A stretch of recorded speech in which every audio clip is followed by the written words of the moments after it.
नमस्कार, मैं हूं पंकज सिंह जाडेजा। हमारा उद्देश्य है राष्ट्र से स्नेह, राष्ट्र का सम्मान। अब देखते हैं आज की टॉप हेडलाइन।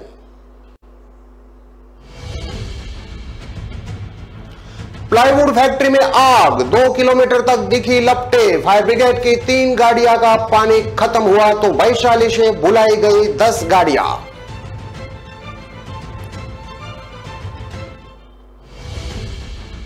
पटना के दुल्हनी बाजार में सब्जी विक्रेता की हत्या, हाथ पैर बांधकर मुंह में कपड़ा डालकर की गई निर्मम हत्या।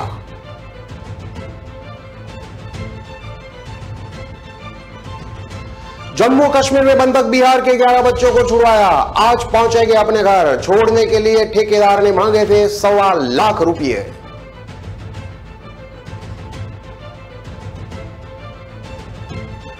न आग न मॉक ड्रिल, हवा में पानी का छिड़काव। सबसे प्रदूषित शहर भिवाड़ी में रोजाना 2 लाख लीटर पानी सड़कों पर डाल रहे हैं प्रशासन।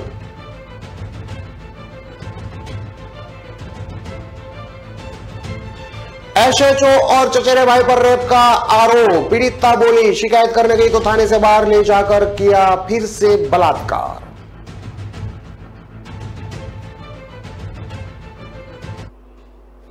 अब देखते हैं खबरें विस्तार से। पटना सिटी में आज सुबह करीब 3 बजे एक प्लाईवुड फैक्ट्री में भीषण आग लग गई। आग इतनी भयानक थी कि 2 किलोमीटर तक इसकी लपटें दिखाई दी। पटना की फायर ब्रिगेड की 3 गाड़ियों का पानी खत्म हुआ तो वैशाली से 10 गाड़ियां बुलाई गई। 13 गाड़ियों की मदद से 5 घंटे में इस आग पर काबू पाया गया। यह फैक्ट्री माल सलामी थाने के शाहदरा में एसबीआई बैंक के पास है। देखते ही देखते आग की लपटों ने पूरे प्लाईवुड फैक्ट्री को अपनी चपेट में ले लिया। आग लगने की सूचना से आसपास के लोग वहां जमा हुए और इसकी सूचना माल सलामी थाने को दी। सूचना पाकर मौके पर पहुंची पुलिस ने अग्निशमन दस्ते को वहां जल्दी पहुंचने की सूचना दी। सूचना पर Patna city fire brigade team की 3 गाड़ियां मौके पर पहुंची। टीम आग पर काबू पाने के लिए मशक्कत शुरू कर दी। आग की इतनी भीषण थी कि तीनों गाड़ियों का पानी खत्म हो गया, लेकिन आग पर काबू नहीं पाया जा सका। इसके बाद वैशाली के फायर ब्रिगेड टीम को इसकी सूचना दी गई। आग की लपटों को देखते हुए मौके पर वैशाली से फायर ब्रिगेड की 10 और गाड़ियां बुलाई गई। इसके बाद करीब 5 घंटे की कड़ी मशक्कत के बाद आग पर काबू पाया जा सका। आग लगने का कारण शॉर्ट सर्किट बताया जा रहा है। कुछ लोगों का यह भी मानना है कि दीपावली के त्योहार को लेकर शायद किसी के द्वारा पटाखा जलाने के कारण आग लगी है। फिलहाल पुलिस पूरे मामले की गहराई से छानबीन कर रही है। बताया जा रहा है कि इस अगलगी में करोड़ों रुपए का सामान जलकर खाक हो गया। अग्निशमन दस्ते के अधिकारी अशोक कुमार ने बताया कि आग की लपटें काफी तेज थी। इसे बुझाने में अग्निशमन दस्ते को काफी मशक्कत करनी पड़ी। उन्होंने बताया कि रणनीति और तकनीकी उपाय से आग पर काबू पाया जा सका।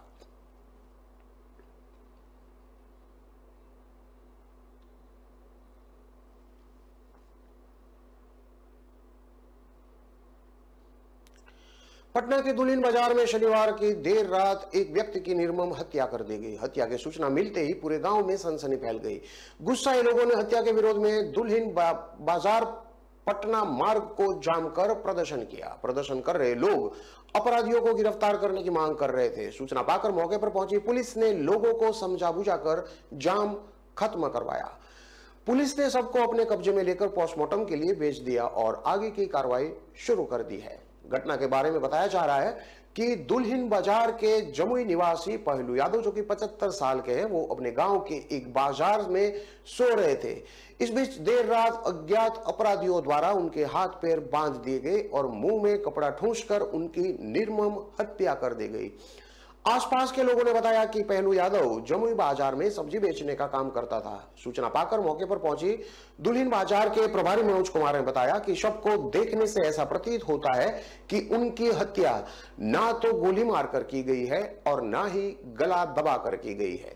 उन्होंने बताया कि मृतक की उम्र लगभग 75 वर्ष के आसपास है और हाथ पैर बांधकर मुंह में कपड़ा ठूस दिया गया है, जिससे उसकी मौत हो गई है। घटना का कारण पूछे जाने पर उन्होंने स्पष्ट किया कि दीपावली के त्योहार को लेकर संभवतः कुछ शरारती तत्वों द्वारा रुपये पैसे को लेकर इस तरह की करतूत की गई होगी। पुलिस मामले की छानबीन कर रही है।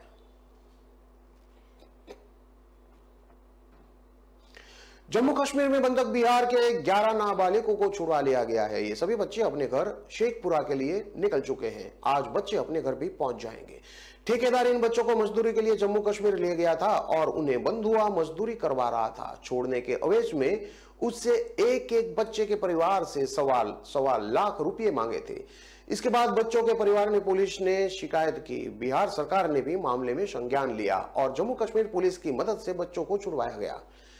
बिहार सरकार की पहल से सभी बच्चे अब अपने घर स्कूल लौट रहे हैं। ये सभी बच्चे बिहार के शेखपुरा के रहने वाले हैं। श्रम विभाग की तरफ से कश्मीर में बंधक शेखपुरा जिले के अरियारी प्रखंड स्थित पानापुर ग्राम के गरीब परिवार के कुल 11 नाबालिग को मुक्त कराने के लिए आदेश दिए थे।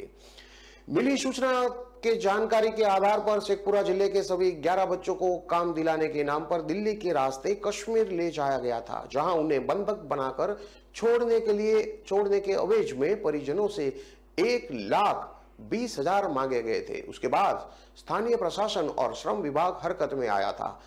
शेखपुरा के जिला अधिकारी ने एक पुलिस टीम का गठन किया था, जिन्होंने जम्मू कश्मीर से सभी 11 नाबालिग बच्चों को मुक्त कराने गए थे, जिन्हें सकुशल मुक्त करा लिया गया है।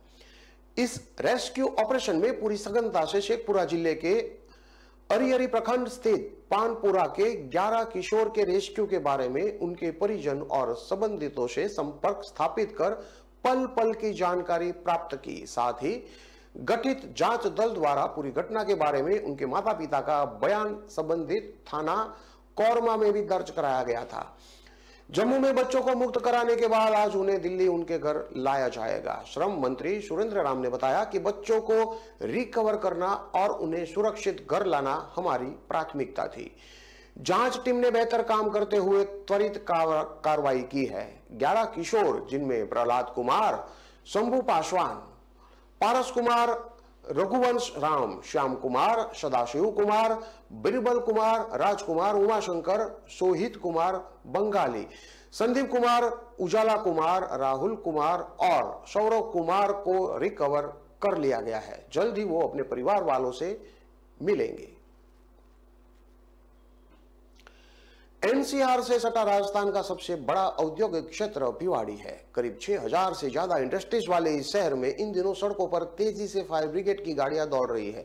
शहर में दिन भर इनके सायरन गूंजते रहते हैं। 3 गाड़ियां एक के बाद एक दौड़ती हुई पूरे दिन में 20-22 चक्कर लगा रही है और सड़कों पर पानी बरसा रही है। फायर ब्रिगेड को 1 मिनट की फुर्सत नहीं मिल पा रही है, लेकिन यहां न कोई आग लगी है और न ही कोई मॉक ड्रिल चल रही है। सारी कवायद यहां केवल वायु प्रदूषण को नियंत्रित करने के लिए की जा रही है।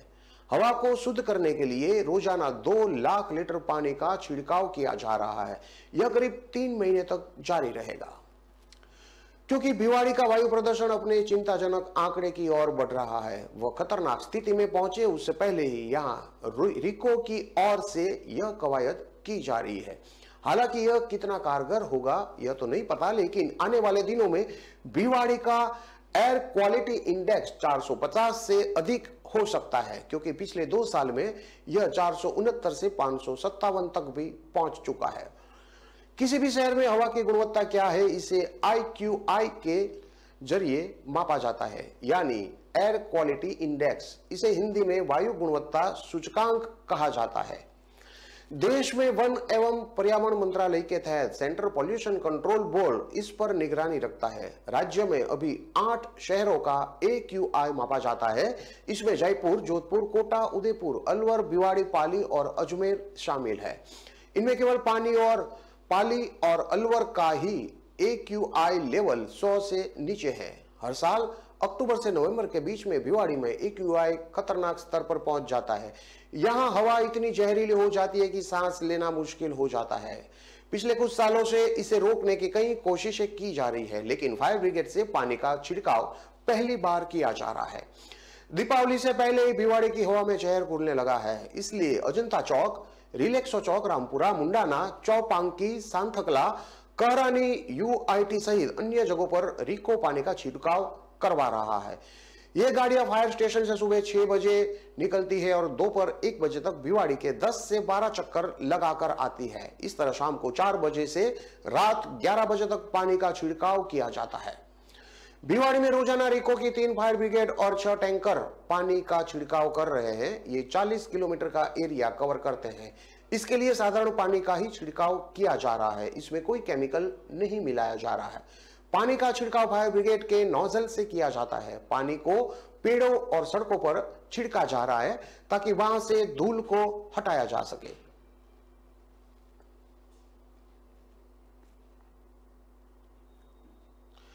झुंझुनू जिले के सिंधाना थाना इलाके के एक गांव की 19 साल की विवाहिता ने जालोर जिले के सरवाना थाना के एसएचओ और अपने चचेरे भाई पर रेप का आरोप लगाया है। झुंझुनू एसपी मृदुल कच्छवाल के निर्देश पर 0 एफआरआई दर्ज कर मामले की जांच की जा रही है। 0 एफआरआई दर्ज कर सरवाना थाने को भेजी गई है। पीड़िता ने जालोर जिले के सरवाना थाना के एसएचओ कृष्णा राम और अपने ताऊ के बेटे पर रेप का आरोप लगाते हुए कहा कि जालोर में चचेरा भाई 3 साल से रेप कर रहा था, 2-3 बार रेप कर चुका था। इसकी शिकायत की तो घर वालों ने भाई का ही पक्ष लिया, मुझे जान से मारने की धमकी देने लगे। मैं जालोर के सरवाना थाना शिकायत लेकर पहुंची। वहां एसएचओ कृष्णा राम मिला, उसने पूरी बात सुनकर शाम को आने को कहा। पीड़िता ने बताया कि एसएचओ कृष्णाराम के पास थाने पर शाम को गई तो वहां आरोपी चचेरा भाई पहले से ही मौजूद था। उसने मुझे धमकाया, कहा तू मेरी रिपोर्ट दर्ज कराने आई है क्या। इस पर एसएचओ कृष्णाराम ने कहा कि यह आपके खिलाफ रिपोर्ट लिखाने आई थी, इसलिए आपको बुलाया है। इसके बाद एसएचओ कृष्णाराम और चचेरे भाई ने थाने से बाहर ले जाकर रेप किया। पीड़िता ने कहा कि वह 1 सितंबर 2022 को अपने घर से बिना बताए भाग गई थी। घर से भागकर वह झुंझुनू निवासी अपने दोस्त के पास आ गई थी। 19 सितंबर को पीड़िता ने दोस्त से आर्य समाज में शादी कर ली। इसके बाद ससुराल वालों पर झूठा केस कर फंसाया गया। पीड़िता ने कहा कि मेरी मां चचेरे भाई के दबाव में आ गई, उसने मेरे ससुर के खिलाफ रेप का झूठा मामला दर्ज करा दिया। पुलिस ने ससुर को 7-8 दिन से जेल में बैठा रखा है। मेरे ससुराल वालों को फोन कर धमकी दी जा रही है कि लड़की को वापस हमें सौंप दे वरना ससुर से हाथ धो बैठेगी। इस मामले में आरोपी एसएचओ कृष्णाराम ने कहा कि मुझे मेरे खिलाफ रेप का मामला दर्ज होने की जानकारी ही नहीं है। कृष्णाराम ने इस मामले पर बात करने से मीडिया से इनकार कर दिया। झुंझुनू एसपी मृदुल कच्छवाल ने कहा कि मामला संज्ञान में आया है, 0 एफआरआई दर्ज कर थाना सरवाना जांच के लिए भेज दिया गया है। पीड़िता ने बताया है कि उसने दोस्त से अपनी मर्जी से शादी की है। उसने आरोप लगाया कि शादी से पहले जब वह नाबालिग थी तब जालोर के भीमगुड़ा थाना इलाका निवासी ताऊ के बेटे ने 3 साल तक रेप किया था। एसएचओ और चचेरे भाई ने राज्य के एक मंत्री का आदमी होने की धमकी भी दी थी। पीड़िता ने बताया कि 1 सितंबर को घर से भागने के बाद दोस्त को फोन किया। उसके घर झुंझुनू के सिंधाना थाना इलाके में रहने लगी। 19 सितंबर को उसी से शादी कर ली। पीड़िता ने बताया कि सास जालोर में एएनएम में थी। 22 साल से वह गांव में ही कार्यरत थी। उनका बेटा मेरा दोस्त बन गया, उसके साथ भागकर शादी की तो इससे खफा मेरी मां ने मेरे ससुर के खिलाफ झूठा मामला दर्ज करा दिया। सरवाना पुलिस ससुर को उठाकर ले गई है। पीड़िता ने आरोप लगाया कि मां चचेरे भाई के साथ मिलकर अवैध शराब का काम करती है। दोनों की राजनीति में भी अच्छी पकड़ है। उनके दबाव में आकर जालोर पुलिस ससुर को झूठा फंसा रही है। घटनाक्रम के बाद कई ऑडियो भी सामने आए हैं। इसमें सरवाना थाना पुलिस की और से पीड़िता के ससुराल वालों पर उसे पेश करने के दबाव की बात कही जा रही है। पीड़िता के ससुर को जेल भेजने की बात भी कह रहे हैं।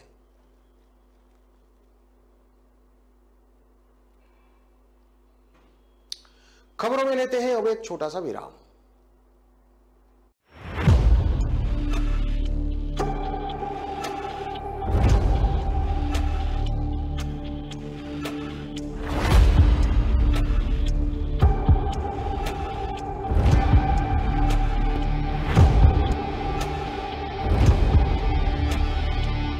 चंद्रू, कहाँ ले जा रहा मुझे?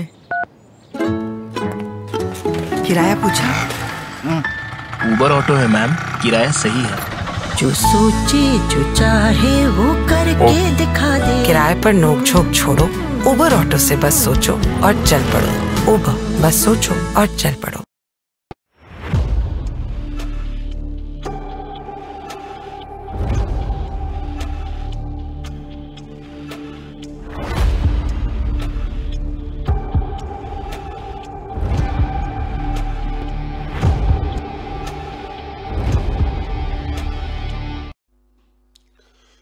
के बाद एक बार फिर से आपका स्वागत है। अब देखते हैं आगे की और खबरें।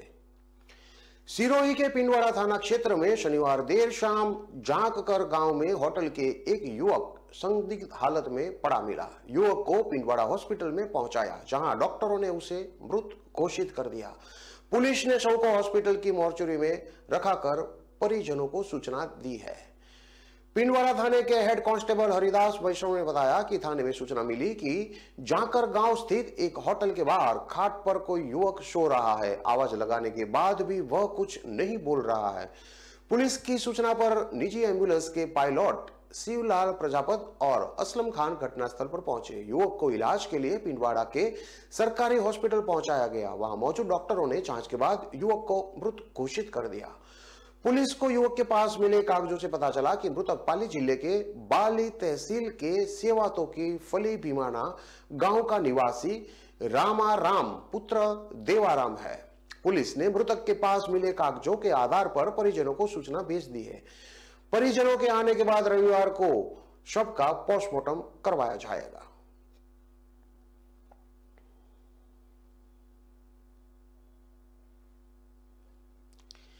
इटावा में सड़क हादसे में 4 लोगों की मौत हो गई। दरअसल आगरा लखनऊ एक्सप्रेस वे पर शुक्रवार रात बस पीछे से डंपर में जा घुसी। हादसे में बस में सवार 4 लोगों की मौके पर ही मौत हो गई, वहीं 46 यात्री घायल हो गए। पुलिस ने बस में सवार लोगों को बाहर निकलवाया। एम्बुलेंस से सभी घायलों को पीजीआई सैफई में भर्ती करवाया गया। वहीं मृतकों के शवों को पोस्टमार्टम के लिए भेज दिया गया है। हादसा आगरा लखनऊ एक्सप्रेस वे पर शनिवार रात करीब 2:30 बजे हुआ। देवरिया से अजमेर शरीफ चलने वाली एक प्राइवेट बस लखनऊ से आगरा जा रही थी। बस में कुल 50 सवारी थी। एक्सप्रेस वे पर किलोमीटर संख्या 103 पर बस आगे चल रही मोरंग भरे डंपर में पीछे से घुस गई। टक्कर इतनी तेज थी कि बस का अगला हिस्सा पूरी तरह से क्षतिग्रस्त हो गया। हादसे में बस में सवार आगरा के श्रेया उर्फे यासी, प्रदीप कुमार, बुरीकेश्वर झुंझुनू के आमिद अली अयूब, पार्थिव नगर के सुमेर सिंह पुत्र दामन और करौली के सोनू चतुर्वेदी पुत्र लाल चतुर्वेदी की मौके पर ही मौत हो गई, जबकि बस में सवार 46 अन्य लोग घायल हो गए। प्रभारी निरीक्षक थाना सैफई, क्षेत्राधिकारी और अपर पुलिस अधीक्षक घटनास्थल पर पहुंचे। बस में सवार लोगों की सहायता करते हुए सभी को बस से बाहर निकलवाया गया। घायलों को एम्बुलेंस से तत्काल पीजीआई सैफई में उपचार के लिए भर्ती करवाया गया। वहीं मृतकों के शवों को कब्जे में लेकर परिजनों को सूचना दी गई है। एसएसपी जयप्रकाश सिंह ने बताया कि ड्राइवर को जब्त किया जाने से बस अनियंत्रित होकर आगे चल रही डंपर में घुस गई थी। हादसे में बस में सवार दोनों ड्राइवरों और एक बच्ची समेत 4 लोगों की मौत हो गई है। सभी घायलों को सैफई मेडिकल कॉलेज में भर्ती कराया गया है।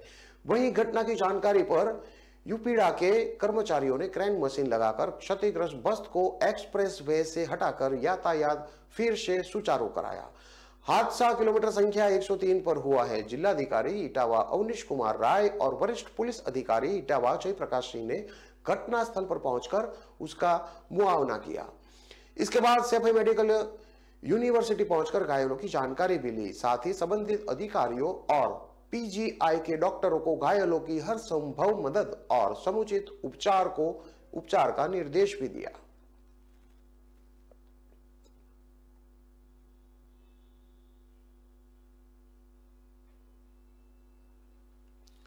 गाजियाबाद पुलिस ने फर्जी गैंगरेप का हल्ला मचाने वाली महिला पिंकी को जीटीबी हॉस्पिटल से डिस्चार्ज होते ही गिरफ्तार कर लिया गया है। शनिवार को पिंकी को जेल भेज दिया गया था। एसपी क्राइम दीक्षा शर्मा जीटीबी हॉस्पिटल से पल पल का हेल्थ बुलेटिन ले रही थी। डॉक्टरों ने पूरा आश्वस्त कर दिया था कि महिला को कोई भी गंभीर चोट नहीं आई है। ऐसे में पुलिस ने तय कर लिया था कि डिस्चार्ज के बाद ही महिला को गिरफ्तार करके जेल भेज दिया जाएगा और आखिर में हुआ भी यही। गाजियाबाद पुलिस ने फर्जी गैंगरेप का हल्ला बोल मचाने वाली महिला पिंकी को जीटीबी हॉस्पिटल से डिस्चार्ज होते ही गिरफ्तार कर लिया है। शनिवार को पिंकी को जेल भेज दिया गया था। एसपी क्राइम दीक्षा शर्मा जीटीबी हॉस्पिटल से पल पल का हेल्थ बुलेटिन भी ले रही थी। पुलिस ने तय किया है कि डिस्चार्ज के बाद महिला को गिरफ्तार करके जेल भेज दिया जाएगा। दिल्ली के जनता फ्लैट निवासी 36 वर्षीय महिला 16 अक्टूबर की शाम अपने भाई के बर्थडे पार्टी में गाजियाबाद के नंदग्राम इलाके में आई थी। रात में 9:30 बजे वापस दिल्ली जाते वक्त वो लापता हो गई थी। 18 अक्टूबर की सुबह 3:30 बजे ये महिला नंदग्राम इलाके में ही बंद बोरी में सड़क किनारे पड़ी मिली। महिला ने पुलिस को शुरुआती बयान दिया कि 5 युवक उसे स्कॉर्पियो से अगवा करके अज्ञात स्थान पर ले गए थे। वहां उन्होंने रेप किया और फिर प्राइवेट पार्ट में रोड घुसा दी। महिला के भाई ने नंदग्राम थाने में 5 मुस्लिम युवकों के खिलाफ गैंग रेप की FRI दर्ज कराई। 19 अक्टूबर की सुबह इस मामले को सबसे पहले दिल्ली महिला आयोग की अध्यक्ष स्वाति मालीवाल सबके सामने लेकर आई। उन्होंने ट्वीट करके इस घटनाक्रम की जानकारी दी। साथ ही स्वाति ने गाजियाबाद पुलिस को चिट्ठी लिखकर कार्रवाई के लिए कहा। इसके बाद लखनऊ से दिल्ली तक हलचल मच गई। लोगों ने इस केस की तुलना दिल्ली के निर्भया केस से कर दी।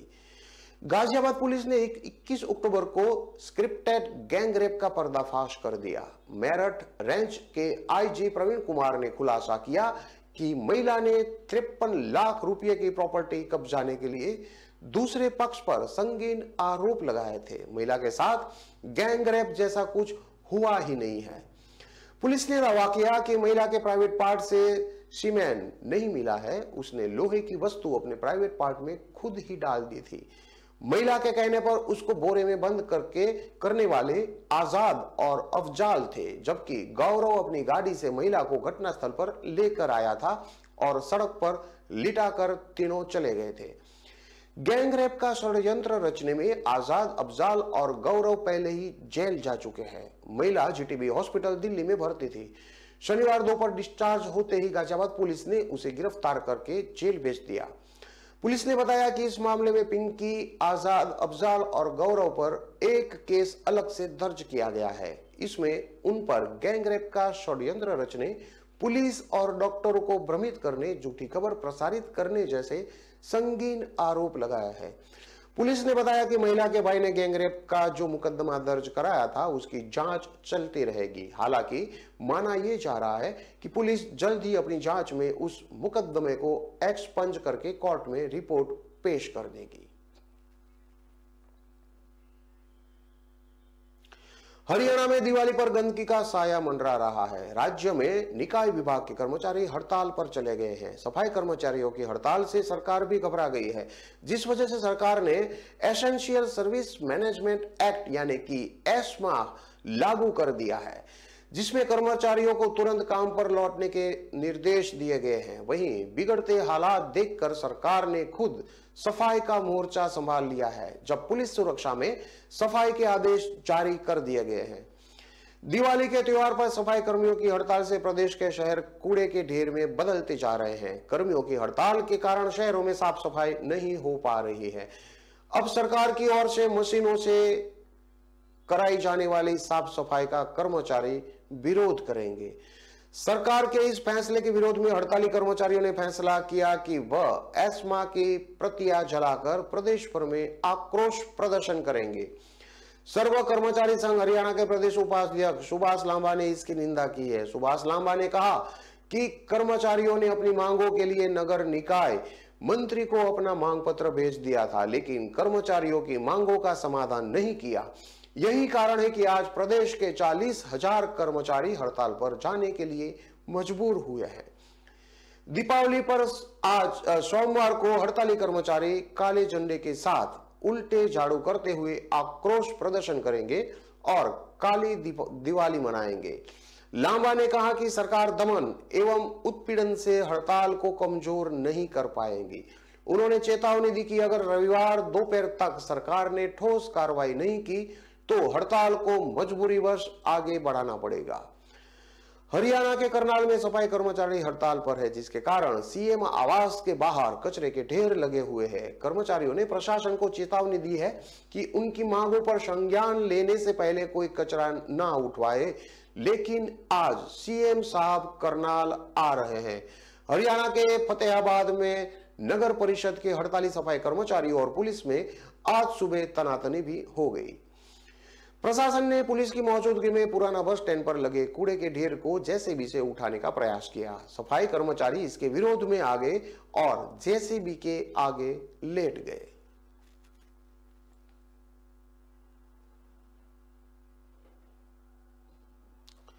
पंजाब के अमृतसर में शनिवार देर रात एक बस ने 2 कारों को टक्कर मार दी। हादसे में एक युवक की दोनों टांगें टूट गई है। युवक को फिलहाल प्राइवेट अस्पताल में भर्ती करवाया गया है।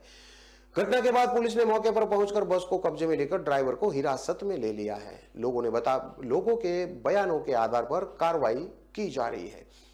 मिली जानकारी के अनुसार अमृतसर से गुरदासपुर के लिए निकली रॉबिन बस सर्विस की बस ने बटाला रोड पर बने एलिवेटेड रोड से उतरते समय बैरका बाईपास के पास 2 कारों को टक्कर मार दी।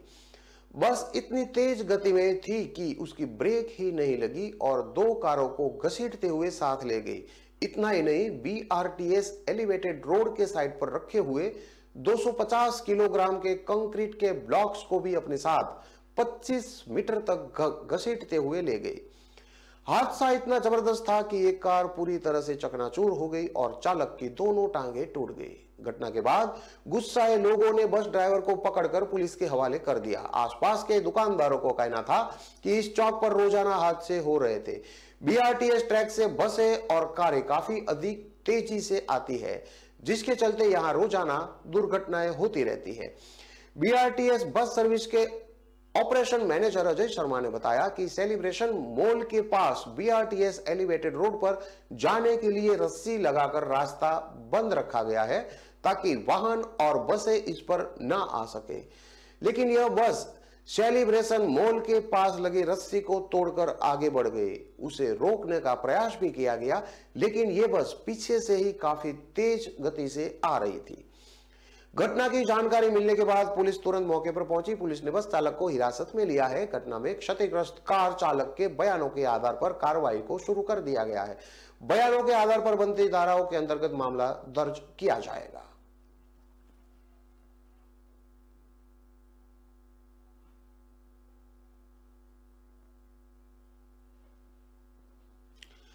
इन सभी खबरों को विस्तार से पढ़ने के लिए आप हमारे वेबसाइट का भी प्रयोग कर सकते हैं। हमारा वेब का पता है www.kalamkartavya.com। हमारी कलम ही हमारा कर्तव्य है के उद्देश्य के साथ खबरों को आप राष्ट्र प्रथम के साथ देखते रहिए। नमस्कार।